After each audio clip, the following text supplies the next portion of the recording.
হযরত আবু তালহা রাদিয়াল্লাহু তাআলা আনহু একবার রাসূলকে জড়ায়ে ধরে যুদ্ধের ময়দানে, আরেকবার রাসূল থেকে দূরে সরে দাঁড়ায়।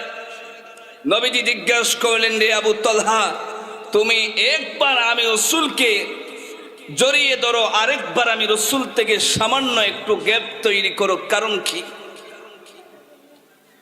হযরত আবু তালহা বলেন, ইয়া রাসূলুল্লাহ, আমি আপনার সামনে দাঁড়িয়ে আছি, বেঈমান কাফেররা তীর নিক্ষেপ করে, আমি যখন আপনার আর আমার মধ্যখানে একটা আড়াল তৈরি করি, একটা গ্যাপ তৈরি করি, আমার ভিতরে সন্দেহ হয় বেঈমান কাফেরের এই যে তীরগুলো আছে আমার শরীর ভেদ করে আপনার গায়ে লাগে কিনা, এই সন্দেহমূলক আমি আপনার থেকে একটু দূরে সরে থাকি। হযরত আবু তালহার গোটা শরীরটা রক্তাক্ত হয়ে গেছে।